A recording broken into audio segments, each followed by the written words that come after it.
Cet élève m'a répondu, mais madame, les PD, c'est haram. C'était la réaction d'un élève à qui j'annonçais que j'allais faire une sortie autour de la lecture des Misérables à travers Paris et qu'on allait traverser à un moment le Marais. Et l'élève m'avait répondu, le Marais, mais madame, c'est pas plein d'homosexuels? Mais qu'est-ce que vous faites s'il y en a un qui saute sur un des garçons de la classe? Et c'est là que je me suis dit, quand même, c'est incroyable. Hein. Delphine Girard, vous êtes professeure de lettres classiques en collège et en lycée depuis plus de 20 ans et publiez un ouvrage intitulé « Madame, vous n'avez pas le droit ». À quoi fait référence cette injonction et comment s'est-elle invitée dans vos salles de classe? C'est une phrase qui, à mon avis, est la plus symptomatique du problème que rencontre la laïcité. Quand un enfant se croit le droit de vous dire « Madame, vous n'avez pas le droit de nous enseigner ça », c'est qu'il l'a longtemps entendu et qu'il a acquis la conviction qu'il avait le droit, qu'il était dans son bon droit, de dire à sa prof ce qu'elle avait le droit ou pas le droit de dire. Madame, vous n'avez pas le droit, c'est une injonction au silence d'une certaine catégorie d'élèves de familles empreintes de rigorisme religieux qui se sent maintenant le droit d'intimer à l'école des tabous.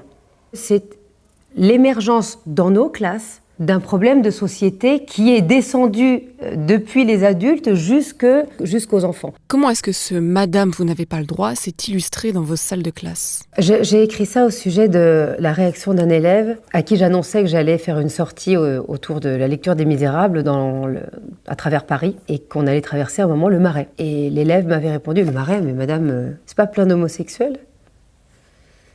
J'étais un peu désarçonnée, je dis oui, si, non, entre autres. Enfin, pourquoi? Vous pouvez pas encore une fois, vous pouvez pas nous emmener là? Pourquoi? Mais qu'est-ce que vous faites s'il y en a un qui saute sur un des garçons de la classe? Et c'est là que je me suis dit, quand même, c'est incroyable. Hein. On est à vol d'oiseau à 4 km de Paris. Et là, on voit quand même deux France qui se fantasment sans jamais se croiser. Je réponds gentiment à mon élève, je dis, mais toi, tu sautes sur toutes les filles que tu trouves jolies? Tu sautes dessus, tu attrapes les cheveux? Mais non! Je dis, merde, qu'est-ce qui te fait penser qu'un garçon va faire la même chose avec toi? Ce jour-là, en l'occurrence, cet élève m'a répondu, mais madame, les PD, c'est haram. Quelle est alors votre réponse dans ces moments-là? Cela relève-t-il de l'éducation ou est-ce qu'un cours d'instruction civique suffirait à redonner un socle commun à ces enfants? Moi, je suis pas pour le catéchisme républicain.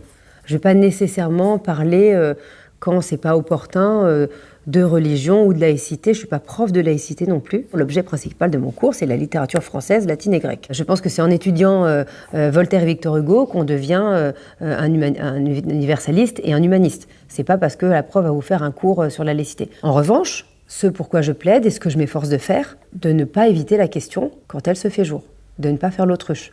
De ne pas, quand un élève vous dit les PD c'est haram, répondre bon allez on dit pas ça et puis on passe à autre chose. Et que s'il y a un cours où j'ai besoin de montrer un tableau mythologique où il y a des nus, il faut pas commencer à s'auto-censurer en se disant non, là je vais avoir des réactions qui vont pas passer. Je dis pas non plus qu'il faut montrer volontairement quelque chose pour choquer. Quelles sont selon vous les principales causes à l'émergence de ce prisme religieux? Avez-vous identifié des périodes marquantes dans votre carrière? Je me souviens très bien que j'ai commencé à enseigner dans les années 2004. Et 2004, c'est justement l'année où a été promue la loi sur l'interdiction des signes ostentatoires religieux à l'école. C'était déjà une question qui à ce moment-là était très passionnelle. J'ai commencé au début à avoir des élèves qui me disaient, notamment lorsque je faisais le cours sur les Lumières, où je choisissais, il est vrai, délibérément des textes un peu provocateurs sur la critique des religions, par Voltaire, je m'entendais dire par certains élèves, madame, vous n'avez pas le droit de nous dire qu'on peut se moquer des religions. Vous n'avez pas le droit de nous faire lire ce texte. Moi, à 24 ans,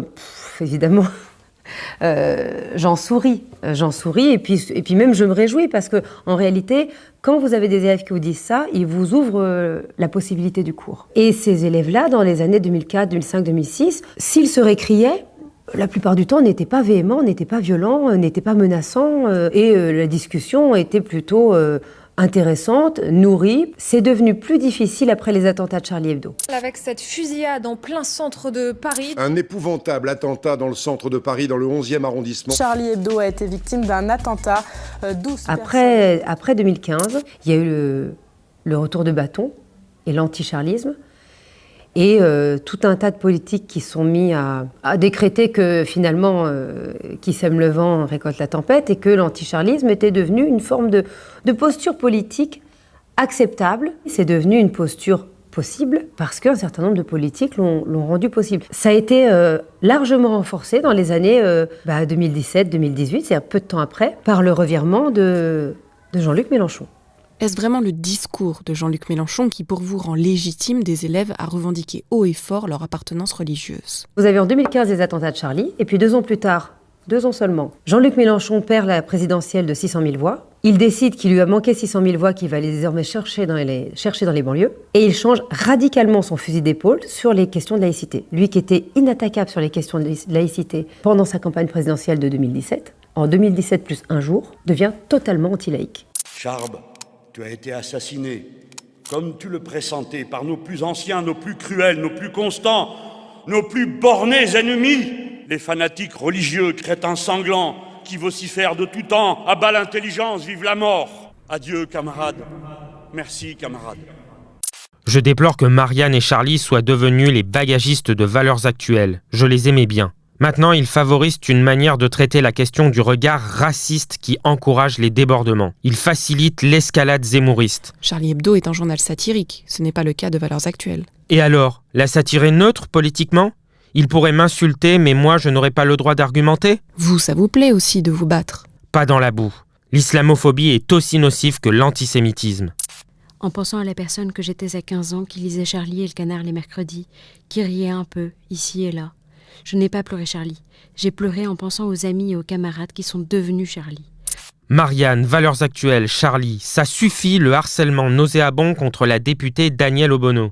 Et décrète que la laïcité, elle est islamophobe, elle est anti-musulman. Bon, c'est évidemment totalement faux. Le mot même d'islamophobe est un piège qu'il a relayé et qu'il a, fait exister dans le paysage politique, puisqu'il enferme dans un même mot les croyants et leurs croyances. Si bien que si vous voulez critiquer une croyance, on vous dit que vous critiquez en même temps les adeptes de cette croyance. Une confusion, justement, que la liberté d'expression en France s'efforce en permanence de distinguer, d'empêcher. Et tout ça, c'est le revirement d'une certaine gauche, de la gauche et les filles, et tous ceux qui lui font la courte échelle, jusque dans la tête de certains de nos élèves, qu'on pouvait aussi bien être anti-laïque et anti-Charlie, que c'était une opinion comme les autres. Et puis vient 2020, vous vous dites foudroyé par l'assassinat de Samuel Paty et plus tard celui de Dominique Bernard. Vous parlez même de guerre. Vous n'aviez jamais imaginé que le danger puisse s'incarner, que des professeurs soient assassinés pour ce qu'ils tentaient d'enseigner. Ce jour-là, je suis avec quelques copains à la terrasse d'un café parisien qui sont profs. Je pense qu'on met une bonne heure avant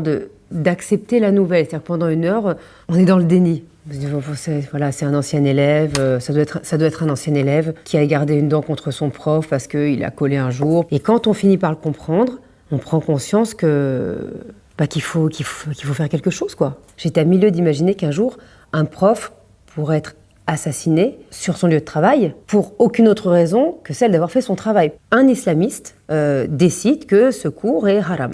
L'assassinat de Samuel Paty, ça a été vraiment une catastrophe, mais au sens grec. Catastrophe, c'est le renversement. Le ciel devient la terre devient le ciel. Ma première réaction, ça a été de rejoindre le cortège. Je me revois place de la République au moment du premier rassemblement. J'attendais un raz-de-marée du même acabit que celui pour Charlie Hebdo. J'attendais des « Je suis Samuel » partout. Mais franchement, on était assez peu nombreux. L'assassinat de Samuel Paty a aussi eu pour conséquence assez interlope, assez inattendue, de transformer certains de nos enseignements en militantisme. Faire cours sans prendre en compte du tout les réactions de certains élèves qui pourraient se voir offensés dans leurs convictions religieuses, c'est devenu un acte militant. C'est pour ça que vous avez plus d'un prof sur 2 maintenant qui s'autocensurent, préfèrent des sujets plus confortables. Vous dénoncez aussi à contre-courant l'emprise de la culture anglo-saxonne qui a donné naissance à la cancel culture, qui produit selon vous les mêmes effets néfastes que l'emprise religieuse.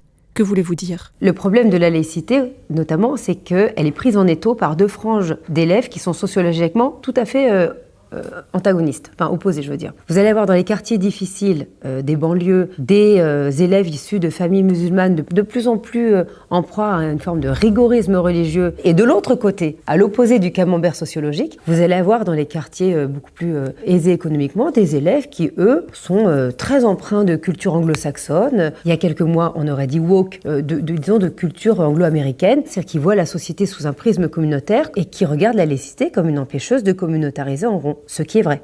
Et ça, c'est quelque chose qui ne plaît pas non plus à la nouvelle génération qui considère qu'il faudrait respecter toutes les communautés, que chacune a ses codes. Sauf que là, c'est facile de répondre. Ce qu'on peut dire de tout à fait sensé aux élèves, si on doit ne dire que ce qui est assuré de ne choquer personne, de ne contrevenir à aucun code d'aucune communauté, rapidement, le seul dénominateur commun, c'est le silence. C'est-à-dire qu'il n'y a plus de démocratie.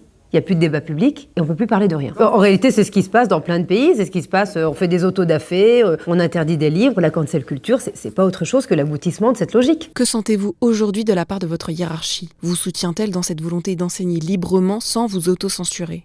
Ce qui est sûr, c'est que de toute façon, il faut que les profs soient absolument assurés que le pas de vaguisme est derrière eux.